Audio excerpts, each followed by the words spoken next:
All right, so the trade deadline is coming up for the NBA, and a big question surrounding a lot of teams is obviously, are they going to make a move? Do you have your contenders like your LA Clippers, your San Antonio Spurs? All these names are being thrown out there. I want to focus on the Clippers, though, for a minute. They're a pretty intriguing team here. Obviously, you have Chris Paul, who just got back from injury. He's playing extremely well. You have Blake Griffin. A lot of people feel that the Clippers are a team that could compete for a championship this year. But a big question is, and a big rumor that came out recently was that they could possibly trade Eric Bledsoe and Caron Butler, among other players, for a guy like Kevin Garnett in Boston.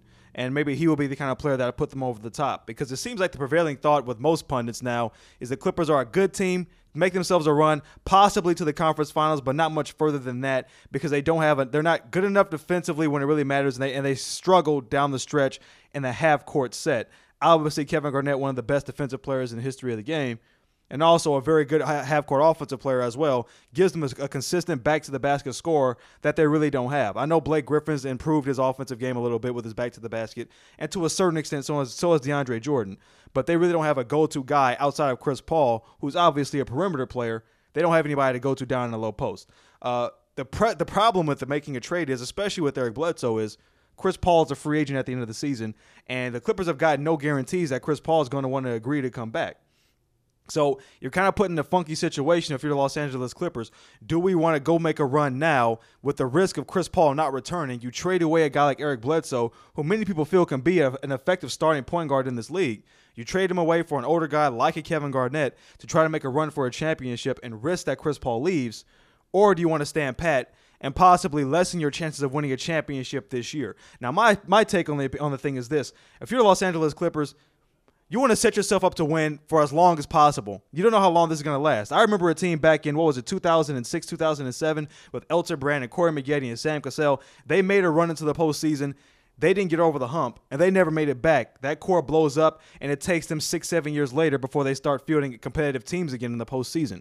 If you're the Clippers, you want to make 100% sure that you're putting your best possible team out there, not just for this year, but for the future as well. So if it's me, I normally like to be more on the aggressive side, but I'm saying if you're the Los Angeles Clippers, you stand pat. You're going to have Eric Bledsoe for at least one more year. You know that for a fact. He's on his rookie contract. Next season, he's going to be back with the team regardless if Chris Paul re-signs or not. So if you keep Chris Paul, you sign him to an extension in the offseason, you can trade Eric Bledsoe either during the draft or at some point in the offseason or even before next year's trade deadline. But if you trade Bledsoe away this year and Chris Paul walks away, it's an absolute disaster. So we're going to throw it out to you guys on STNTV.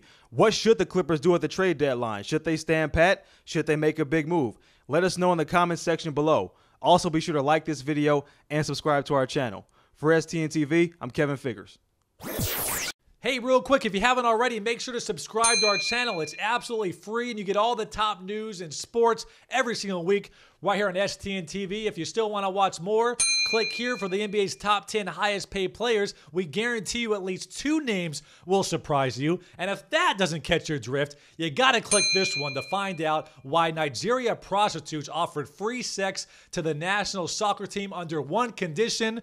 What condition was that? You got to click to find out. Thanks for watching.